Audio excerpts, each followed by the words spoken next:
Okay, guys, good morning again. Welcome back. Just getting the stream rolling, but we have 2 minutes until class. So good to see you guys.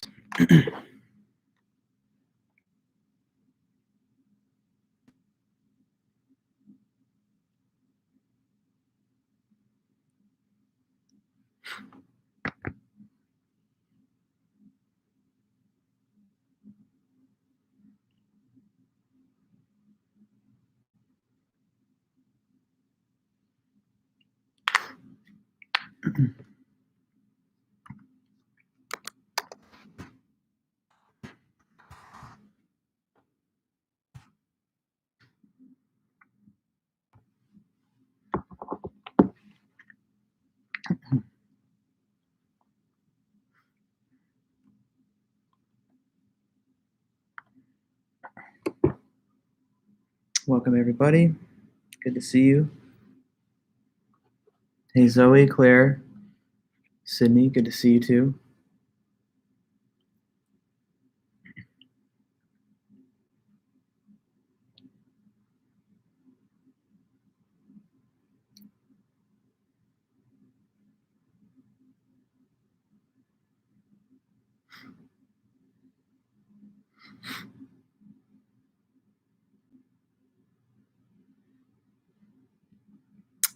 Cordy, Annabella, welcome. Hi, Angel. Okay, then. Well, hey, everyone. Good to see you guys again, and thanks for being here on this Friday. So today what we're going to do is we're just going to finish up the last part of Alan Turing's article. We just have a couple notes left from there, and then we'll transition into the next topic, which is the last topic for our semester, and that's all about life and death. So we have an important kind of transitional meeting today to kind of switch gears into a new and final topic. So let's just get started with that. Let me review for you some of the information from the beginning of Alan Turing's article, and then I can take us through to the end. There's just a couple of additional objections that I wanted us to know about that we have to still talk about. So that'll be the plan to start.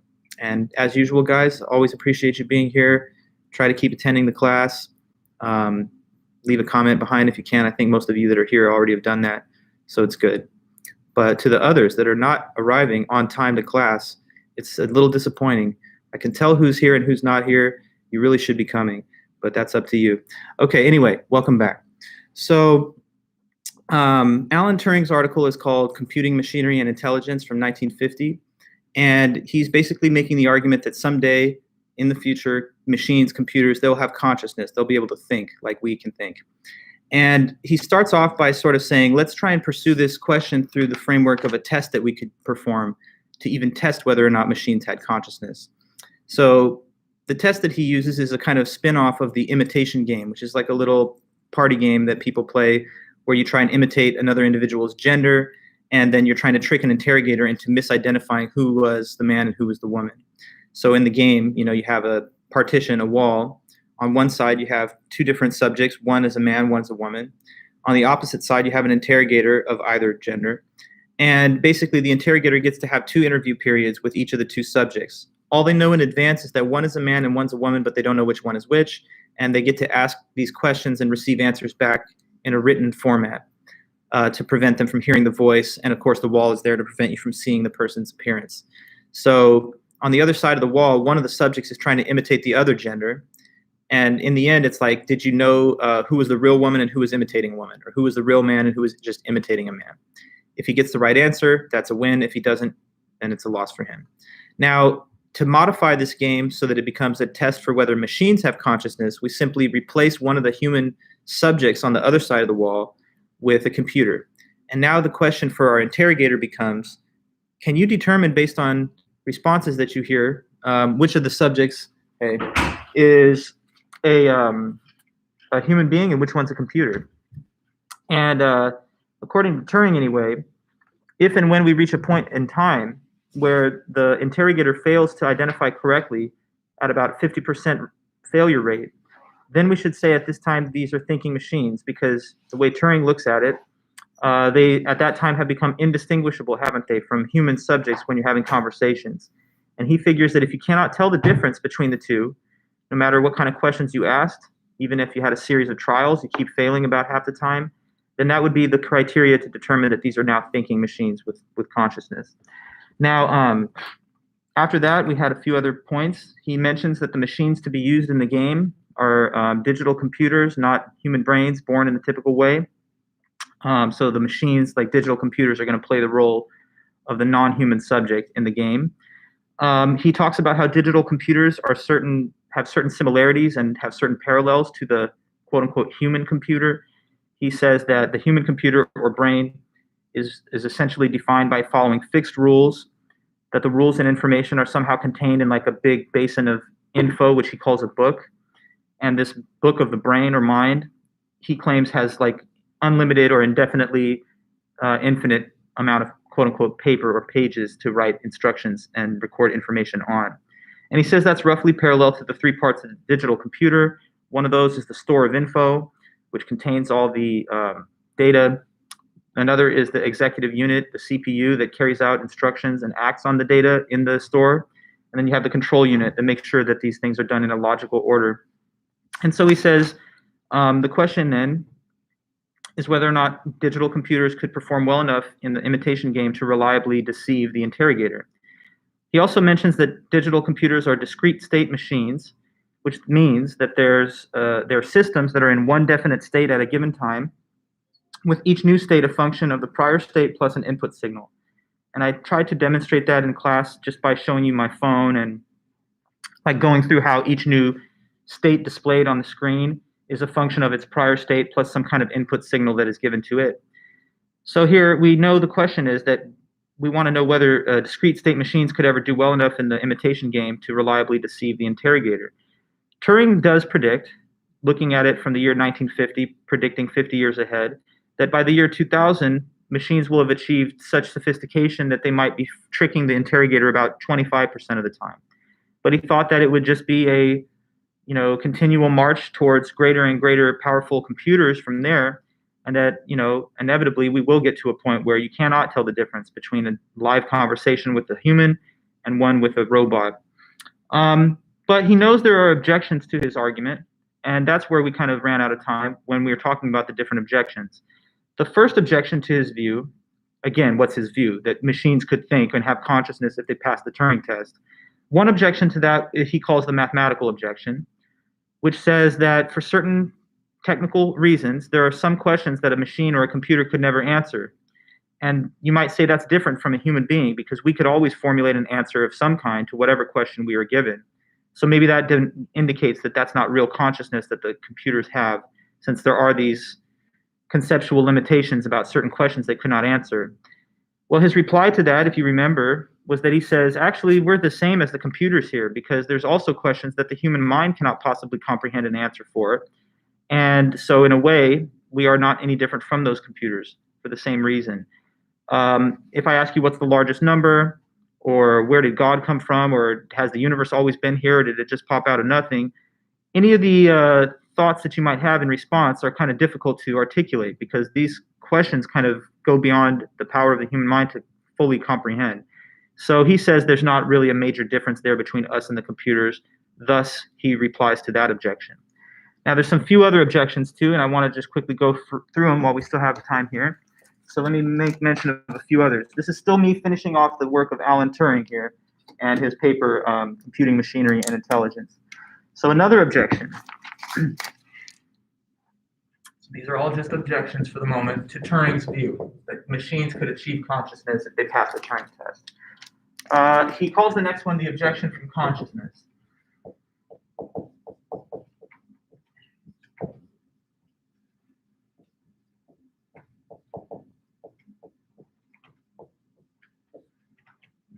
Okay, so here's what this objection is going to say. Maybe some of you had thought about this as we were discussing Turing's overall argument in the paper. So this objection says that, look, even if no matter how well the machines do in the imitation game, no matter how realistic looking their behavior is to a human being's conversation or behavior, that still is not real consciousness because one might think they're not actually feeling anything inside. So they may exhibit behavior that looks like it's conscious behavior, but unlike us, they're not actually having any thoughts, feelings, internal mental experiences. So that's the objection. No matter how well the machines do in the game,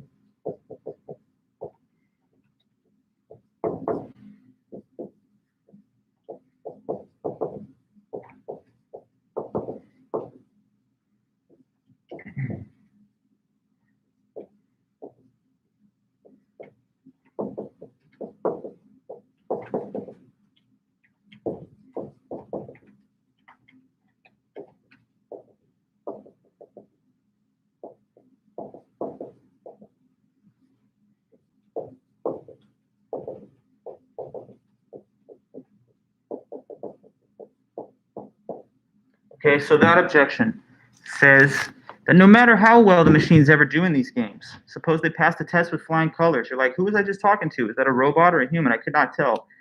But you might think that even if they got that realistic in the way they interact with you, they're still not really having consciousness because there's not actually any feelings or thoughts inside the machine. You could think of it as like an input-output box.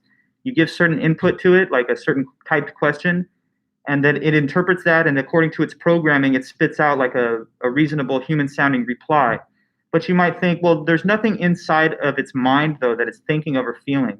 If you ask the machine, tell me something that really upsets you, and it says, police brutality really upsets me. I'm very upset about that. You might say, okay, well, it's now reporting that as its answer, but it doesn't actually have the feeling inside of being upset, or it doesn't understand or comprehend, any such thing as having a thought about emotions or feelings. So is this the real reason that they don't have consciousness? Well, Alan Turing does not agree with this objection. Here, he has a reply. Maybe I could just talk the reply through with you to save a little time. He says this. Well, the only way that you can ever determine whether anything has consciousness is by doing what? By observing that thing and seeing how it behaves. Because, let me ask you guys, whose consciousness do you have first-person access to? Like, whose consciousness can you verify from the inside point of view that it exists? Whose feelings can you feel? Only yourself, that's right. I mean, you can look at other people and be like, they look sad or they look happy. But you're not feeling their experiences. You're like interpreting what they feel like by looking at their observable behavior. So what Turing says is this is kind of not a fair standard. If you're saying, I can't believe they have consciousness until I am the computer feeling myself having thoughts and consciousness, you'll never be able to verify it from the inside point of view. So you only have a third-person perspective on the behavior of any other mind, even mine and other people. How do you know that anybody else except for you has feelings? Well, not because you can feel them having their feelings, but because you look at their behavior and it seems consistent with what you would think the behavior would be if they had feelings. So I guess I will actually write the reply. His reply says, the only way to determine whether anything has consciousness is just by observing its behavior. So he thinks that according to that standard, to be fair, when they act like they're conscious, then we should just give it up and say that they are. So the only way to determine whether anything has consciousness, except for yourself, of course,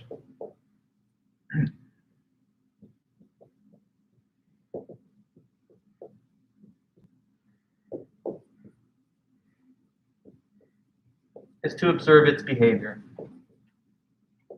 And so when it's acting behaviorally like it's conscious, what other standard could we possibly hope to achieve to determine that it is conscious? If you're waiting to verify that it has consciousness by being the computer and having those feelings, this will never happen. You can only ever be yourself. So you only have a first-person perspective on one consciousness, your own. Therefore, with respect to all others, you have to be a third-person judge of it. And he thinks then that unless you're really a skeptic about whether even other humans have consciousness, like, I don't know, if you're Descartes or a solipsist or something, then that's the only way you could sustain this objection. But most of us, once we stop reading Descartes and put that book down, don't have any doubts at all that there are other minds all around us. And so since you're confident that other people have feelings and thoughts, why would we deny the same when we have machines and robots that act indistinguishably from humans? That's his response there. Let me continue. Another objection he talks about afterwards, he calls the objection from various disabilities.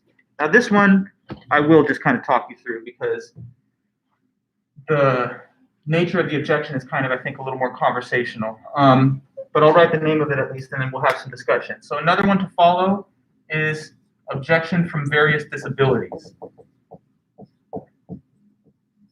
And remember, in general, these objections are all out to show that no computers and machines could not have consciousness, contrary to Turing's position. Objection from various disabilities. Okay, so another objection he hears people say is that, look, even if the machine or computer ends up passing this Turing test, maybe there's a whole bunch of stuff that it could never do. And these quote-unquote disabilities, things that it couldn't do but that we can do, that's the real marker that shows that that does not have consciousness. What are some of these so-called disabilities? Okay, well, he provides a little laundry list of what they might be in the essay. So he says, speaking in the voice of his critic, he imagines the critic saying, I grant that you can make machines do things that you've mentioned, but you'll never be able to make one do X. And he says, X could be kind, resourceful, beautiful, friendly, have an initiative, have a sense of humor, tell right from wrong, make mistakes, fall in love, enjoy strawberries and cream. That's kind of funny. Make someone fall in love with it, learn from experience, use words properly, think about itself, have a diversity of behavior, do something really new. So look at that little range of examples. Somebody might say that because machines aren't doing, or they can't do those things, fall in love, have someone fall in love with them, eat strawberries and cream, tell a joke, have a sense of humor, because they couldn't do these things, they would not have real consciousness. So never mind the fact that they could pass the Turing test, perhaps, but because they have all these other disabilities, that might be a key that shows that there's not real consciousness there. So what about this, says Turing? Well, Turing has a reply to that, and I think his reply here is pretty effective. He just says, first of all, why are you telling me that they can never do these things?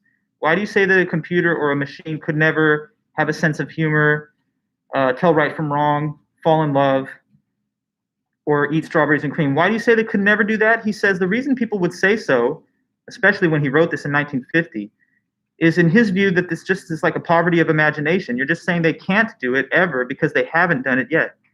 But obviously, with the relative, primitive infancy stages of computing that he was in, and that maybe you could argue we're still in compared to what the future will be, it's to be expected that machines right off the bat are not going to be doing all those things. But he says, why assume that they could never?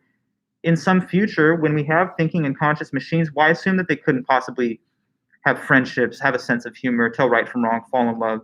So in a way, he responds bluntly by saying, I don't know if these disabilities are real. Maybe they only exist because of the current limits of the technology we have today. But many of them, he thinks, can be achieved or would be achieved in the full future. So he sees the critic as just sort of like underestimating the possibilities of the future. And then another thing he says is this. Some of the disabilities mentioned here aren't even relevant to the question of whether a machine could have consciousness. For example, strawberries and cream, eating strawberries and cream. Okay, I guess maybe we haven't seen machines do that, but if we really, really wanted to, couldn't we build like a digestion module in the robot so that it has like an orifice where it puts the food in and it purees it or something, and then it could deposit that somewhere as waste? I guess we could, so that it could look like it's eating strawberries and cream. But what would be the point? It doesn't need strawberries and cream to survive, like a biological life form needs food. So that would be a so-called disability, but it doesn't really relate to whether it has consciousness. Whether something has consciousness or not has nothing to do with whether or not it can, simulate eating strawberries and cream. So some of the disabilities are irrelevant, and some of the other ones, he doesn't think they're unachievable anyway. About whether or not the machine will ever make mistakes, that's also listed here as one of the so-called disabilities. You might say that's a dead giveaway. If you ask it a complex math question like a calculator, it would just spit back the answer instantly. But if it's a human being, they have to get out a piece of paper and, carry the one, and maybe if they're doing long division, they would get the wrong answer or something sometimes, like you guys have probably done in your own like educational career doing math problems. Does that mean that we can see the difference in consciousness that we have versus the computer? Well, here again, he says, if you really wanted to overcome this objection, simply program the computer such that it does occasionally make mistakes. So like make that an aspect of its programming so that it's hesitant sometimes and capable of making errors. So he doesn't see any of these as like true disabilities in the sense that they would disprove the concept that it has consciousness. So we move on then. There's just two more that I want to talk about. Objections. The next one, he calls it Lady Loveless's objection. And so here, I'll put that up here.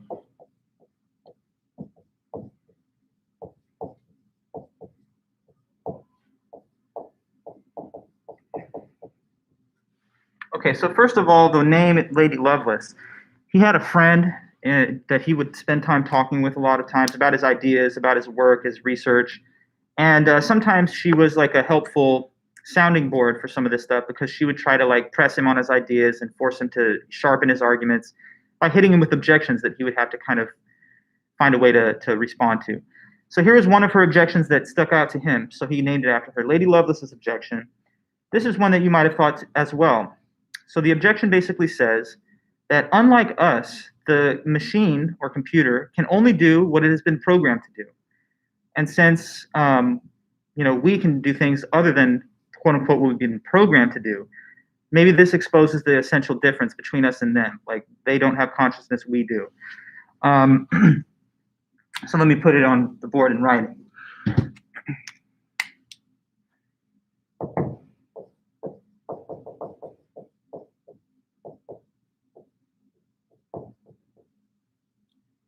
Sorry.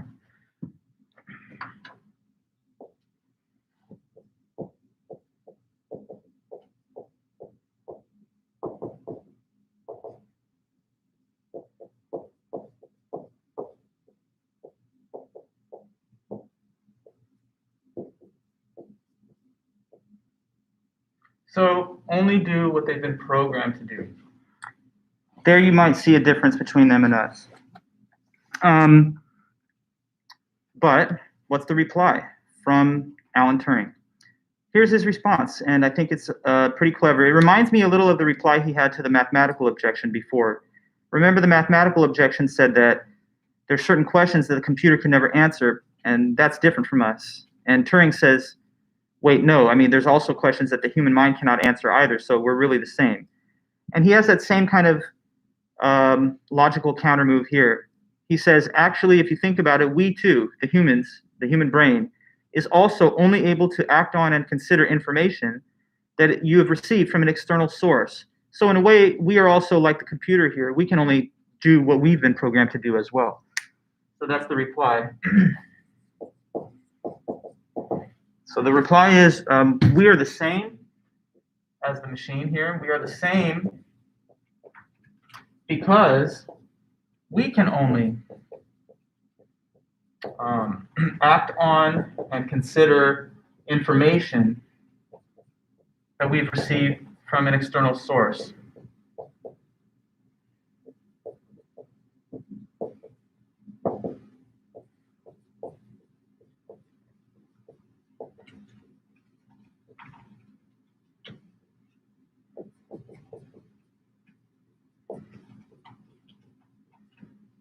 Okay, we're the same because we can only act on information that we've received from an external source.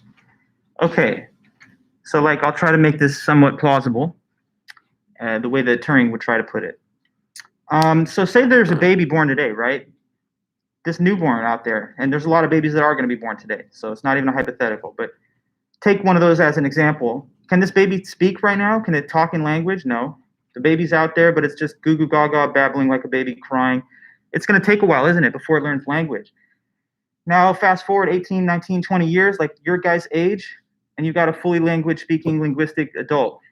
What happened in between day one and then 18 years later? Well, the baby learned language over time, but where did this development of language come from? It didn't bubble up from within the child. It has to be inputted from its experience with the linguistic community, with the parents, with the language speakers that it interacts with, things that it hears in audio, like through media and stuff. Now, there have been cases of children that have been abandoned to the wild, and they never did develop language. So you need external input of the language for you to learn it. And it's not just that. It's just everything, right? You're learning about Alan Turing right now. But probably 3 months ago, you couldn't have told anybody anything about the imitation game. And well, what happened between then and now? You learned lessons, but the lessons were given to you from an external source, the textbook, me, and this class. So whatever the case may be, you can't refer to something until you've experienced it. You can't talk about a movie until after you've watched it. So in the same way, we cannot deal with information until we encounter it, and the information we encounter has to come to us from some outside place. That's why he says that the human brain is also kind of just like the computer, just much more vastly powerful and capable of storing much more information, because the human brain also is subject to the similar type of constraint. We can only think about things or consider information that's been given to us from somewhere, and until it has been, it's not available for your review. So he thinks there's actually a parallel, and the objection fails for that reason. And then one more, I guess, right at the end. He talks about the objection from informal behavior.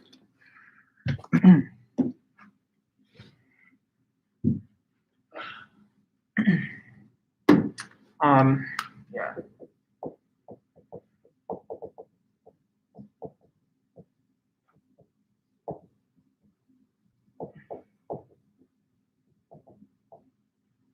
Okay, objection from informal behavior says that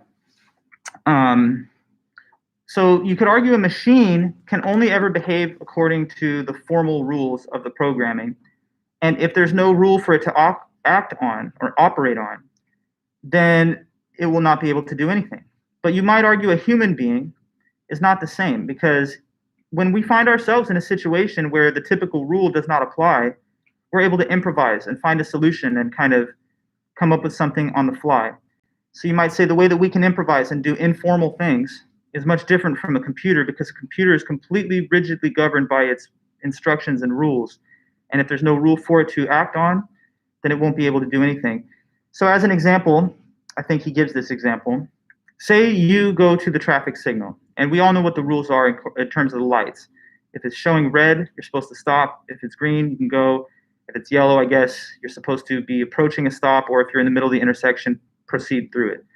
Now, those are the rules that we normally act on, and we all know that. But suppose that you approach the traffic signal and it was malfunctioning, and what it had was the red and the green both lit up at the same time. So that's inconsistent directives given to you. It's basically saying stop and go, which is, not possible. Now, you might think, if I was a computer and all I could do is act on the given instructions, this instruction doesn't make sense, and so I would just stay there forever, like cannot compute. But a human being obviously doesn't stay there forever. They improvise. They figure out how to get through the intersection safely after they look around and scan to make sure that there's nobody coming, right? So you might say, here we see a big difference between computers and us. When a computer doesn't have any kind of instruction to operate according to, it simply says cannot compute and it stops acting. But a human being with the brain that we have is not limited or constrained to formal rules, and so we can act informally. Therefore, they don't have consciousness like us. But let me just talk you through his reply to that. He says that actually, human behavior is always rule governed as well. Even when you don't have the ability to act on the common rule, the primary rule, you simply switch to a sub rule. Okay, so in the case of the traffic signal, the normal rule is stop with red, go with green, etc. But when they're both lit up, it's not like you stop doing anything rational. You just switch to a different rule, which is now the rule becomes proceed through the intersection safely when you can see that the traffic is clear. It's not like once the red and green are lit up, you jump on top of the car, start doing donuts, or do something completely random and that has no kind of rational order or structure.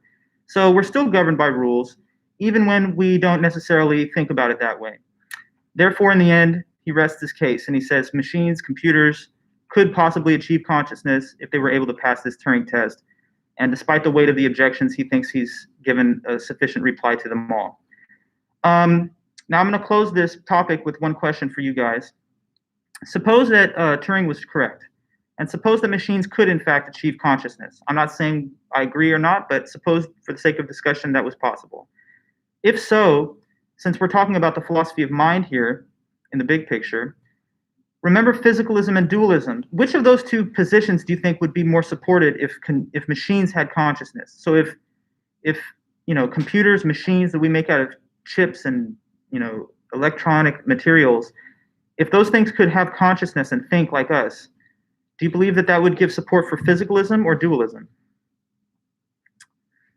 Just consider that. If we had thinking machines. Yeah, right, Cordy. Physicalism. I agree with you. Why do you think so? Let me hear your way of putting it. That'd be interesting to me. And anyone else can say the same. Correct. Why would physicalism be given support if we had thinking machines? If machines had consciousness, why does this support physicalism? Okay, there you go. Yeah, it would relegate consciousness to purely physical processes. That's one good way to put it, Cordy. I like that. Here's the way I think of it. If machines could have consciousness, like imagine the day that you're having a machine that's laughing and it's telling you about its feelings and it's sincere and you really believe this is a conscious thinking machine. Okay, so if that actually happened, I believe it would prove this as a concept, that consciousness can in fact be generated in an entirely physical system. Because I hope that we can all agree that machines, we probably don't think have a soul. It's not like you create the machine and then all of a sudden there's a soul within it. So there's no ghost in the machine, at least. Therefore, if machines had real consciousness, it would seem to establish the principle that consciousness can, in fact, be generated and can be established by purely physical components.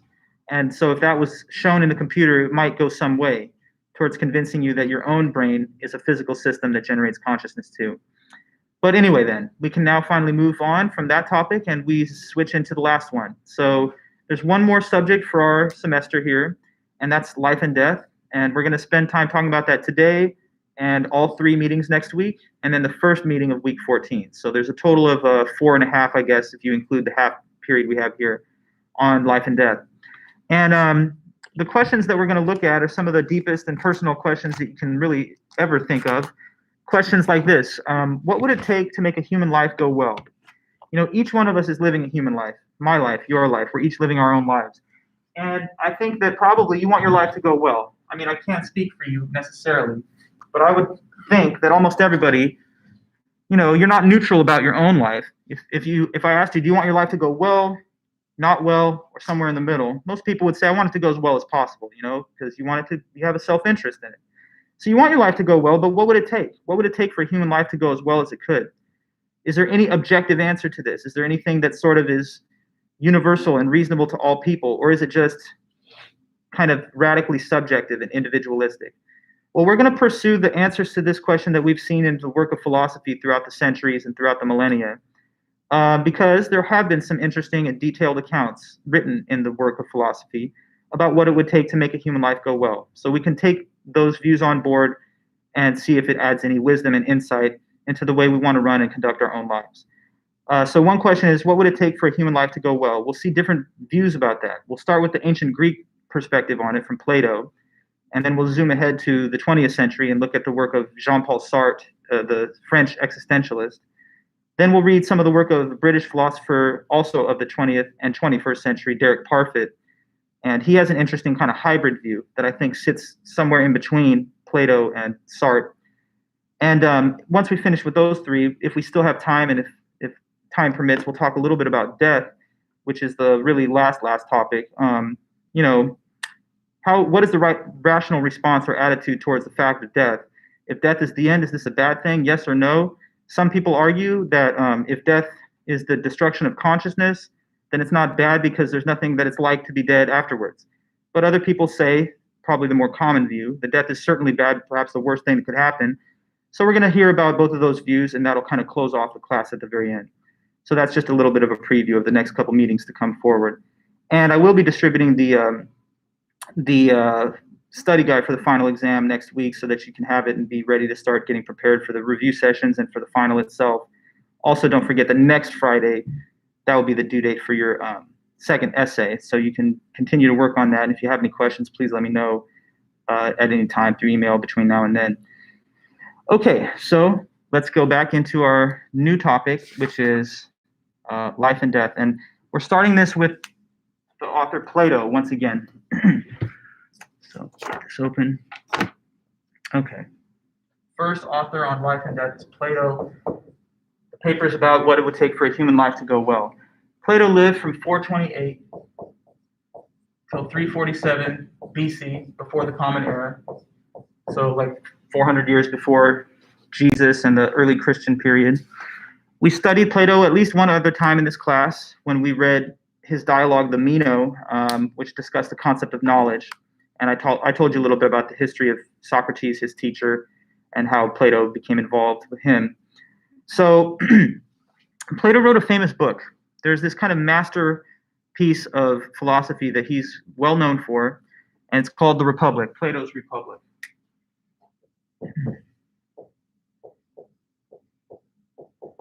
Okay, now, in The Republic, Plato tries to make a long description of what would be the ideal human society.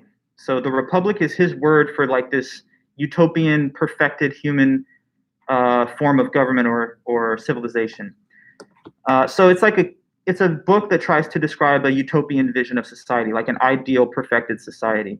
There have been other books in that same genre. I mean, Thomas More, the British novelist and essayist, wrote More's Utopia. But Plato's Republic is thousands of years old, so it's a real touchstone and a classic of Western philosophy and just the Western Academy overall. So he does try to make the case in this book about what would happen or what it would need to happen for the ideal human society to exist, which he calls the Republic. In our textbook, they took out a little snippet from this big classic book and they retitled it, which is something that our book has done a few different times, right? When we studied Einstein, they took a small part of his book Relativity and they retitled it Time and the Relativity of Simultaneity. So for our book, anyway, they extracted a section from the Republic and they gave it a different title of On the Harmony of the Soul. So that's really what we're looking at in our book, On the Harmony of the Soul from Plato's Republic.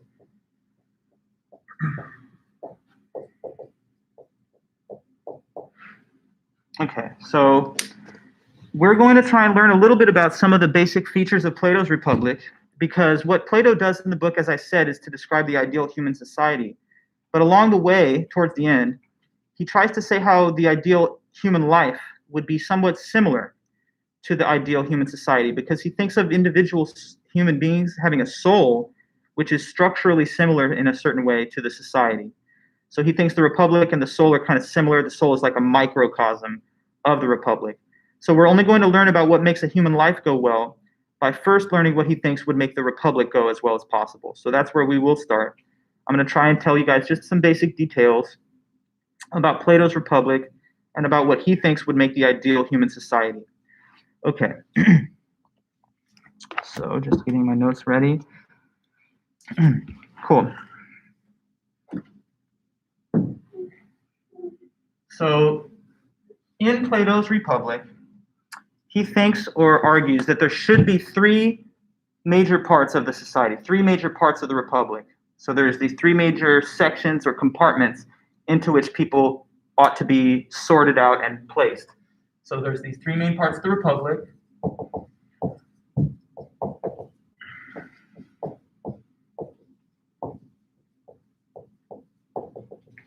Okay, so one part are called merchants. Okay, so what are the merchants all about? The merchants are those that produce and sell goods and services for a profit.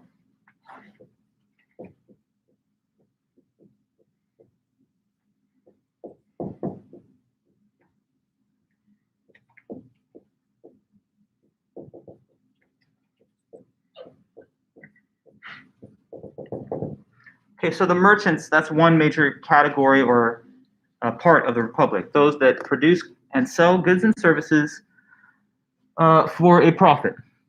Now, that is like the largest class of people in the Republic. So most of the members of the Republic are in this category. And it's kind of like just the equivalent of people that work a trade or craft for money in our society, people that own small businesses, work retail, whatever the case may be. If you're out there working some kind of trade or craft for a profit, then you'd be classified as a merchant in the Republic. I've seen the word artisan used in some other translations of the Greek, but I prefer the translation of merchants because artisans, I think, calls to mind associations of people that literally make art and artifacts, which, fair enough, those are merchants of a kind, but it's not limited to that. It's also people, of all sorts, restaurant owners, landscaping services, you name it, okay? So merchants, that's one big category. Another category of people within the Republic, which have a different task and a different function, are the warriors. Okay, now what are the warriors? The warriors are like the security services of the Republic. So this would be like the equivalent of our military forces or our domestic police forces or National Guard. And their job for the Republic is not to produce and sell goods and services for profit, but rather to simply provide for the common defense. So they're supposed to fight to defend the Republic against either external threats, like invading enemies, or against internal instability if ever such things happen. So that's the warrior's position. Fight to defend the Republic against external threats and internal instability.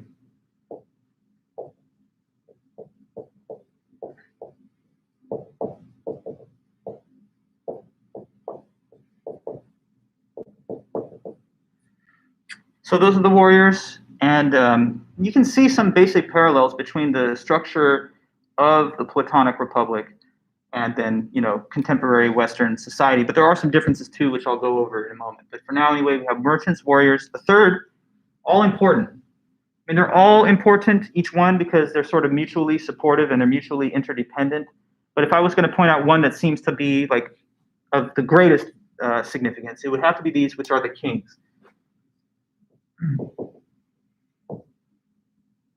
Okay, so the kings are the political leadership class of the republic. That's like the equivalent of our modern day, presidents, prime ministers, monarchs, heads of state. And if there are congressional bodies and stuff, like we have Congress or Parliament, then that could be also considered because those are policymakers, lawmakers that govern. So kings, those are the ones that rule over the republic and govern it and set the policies. And they're also able to order the warriors into service if they need to. So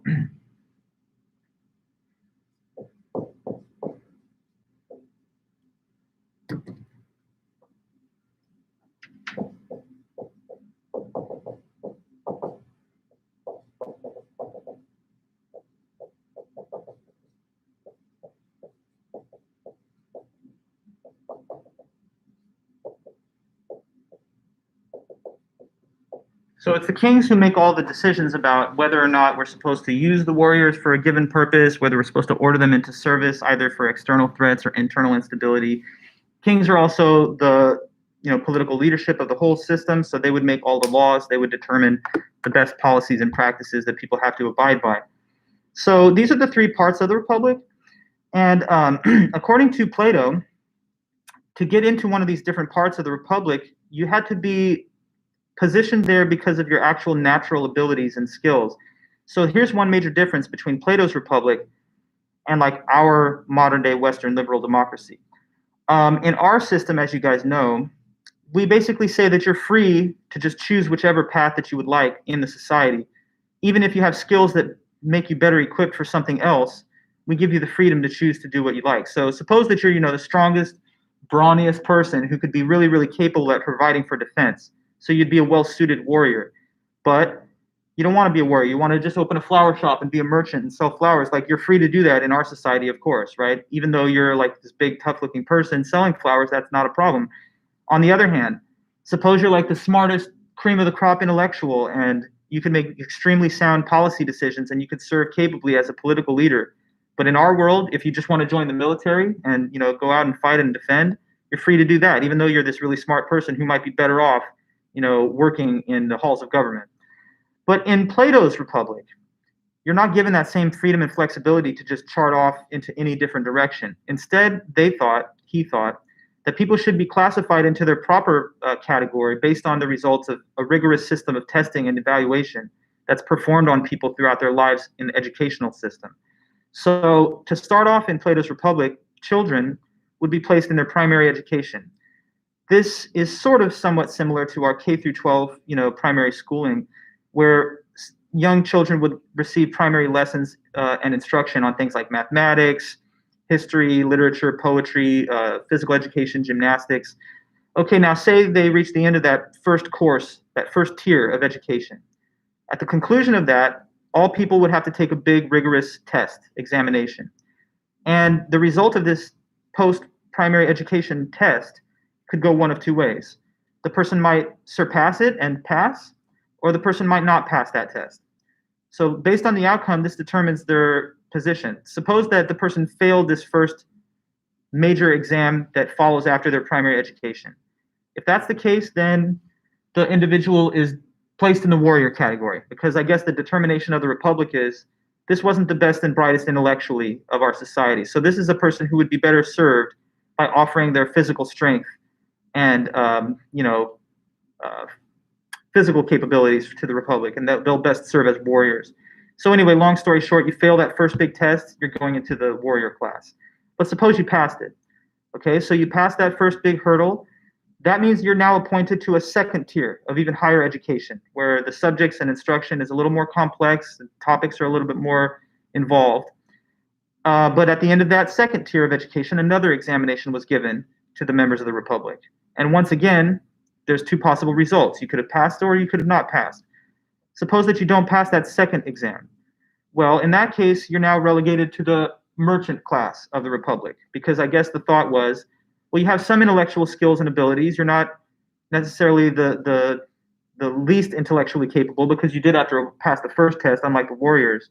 But you're not the absolute cream of the crop elite intellectually because you couldn't, you know, clear the second hurdle. So now with the intellectual skills abilities that you do have, you'll be an effective merchant. You can put those to use in the consumer marketplace, selling goods and services for a profit. But we're going to reserve the king level for the people that are the highest performers in both exams. So suppose you pass the second exam.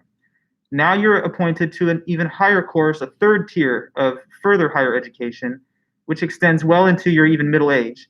But at the conclusion of that third tier of education, you're just now entering to the ranks of the kings. So that would be the process by which political leadership was determined in Plato's Republic. And this, I think, you can see is one major difference between it and our modern day Western liberal democracy.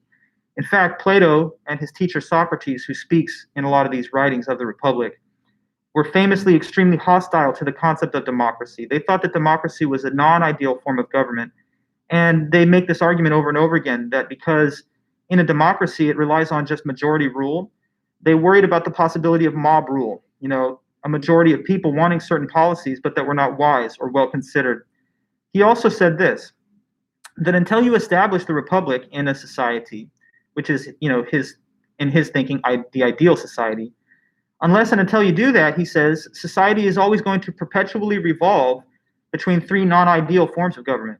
And what he thought that was democracy, which leads to tyranny, which then leads to oligarchy, and then back through the cycle again. And so the way he put it is that democracy, in its later stages, gives an opening for a tyrant to take over power, because a tyrant will find a way to capture a majority of the voting bloc by appealing to them through like nativist appeals or through rhetoric or through fallacious argument.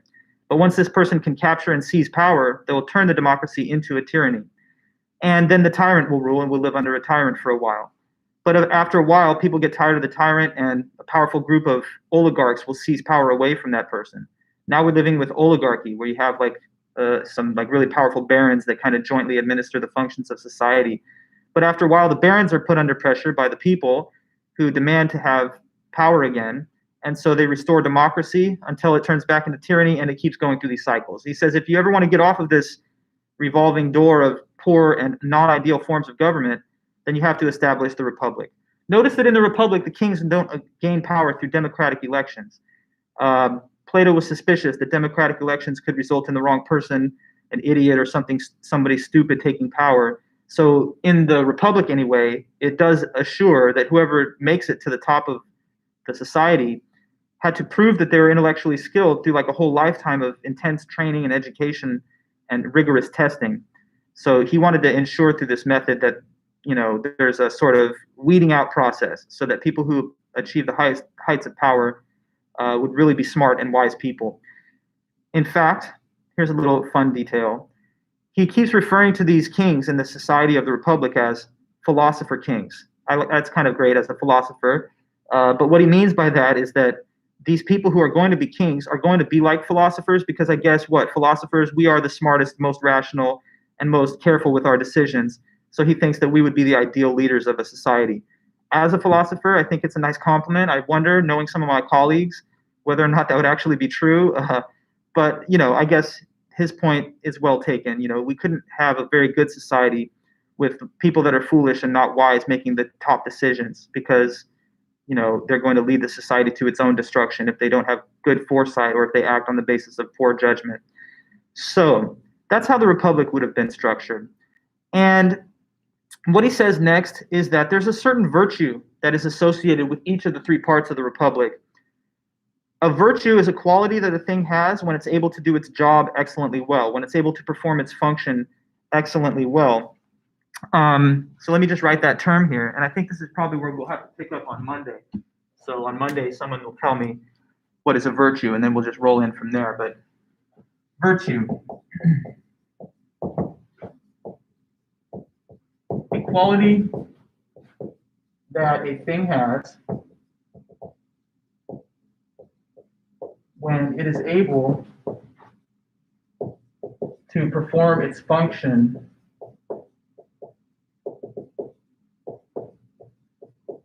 excellently well.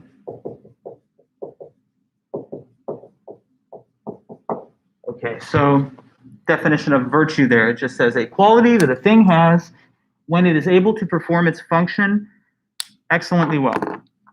And I mentioned this because he says that with regard to each of the three parts of the republic, there is a distinctive virtue that it would exhibit or display when it's functioning at its highest level. But that takes a little moment of time to describe. So with only a few seconds left in our meeting period, I guess I'll have to hold you in suspense till Monday. But we're pretty well on schedule. We'll finish with this Plato stuff on Monday, and I want you to just keep reading through the essays in the order listed in the calendar.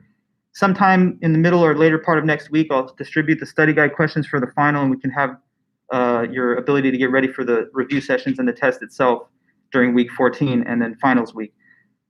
And so, I mean, that's it. I guess I'll let you guys go. Let me know that everything's okay, and then I'll close the stream. But I want to say again to this class, the attendance is not impressive. We need better attendance. I have a class from 9 to 9:50 right before this, and you guys, there's just the same number of class members, but there's like twice as many people that are coming. So I don't know what to take away from that, but it's not to my liking. I want more people to attend. Okay, thank you, Sebastian. Have a great day and a great weekend. I do have office hours, so anybody who ever wants to come, you can use the links to follow those and come to the Zoom meeting if you want. All right, thanks again, guys. Have a good one, and I'll see you on Monday. Bye-bye.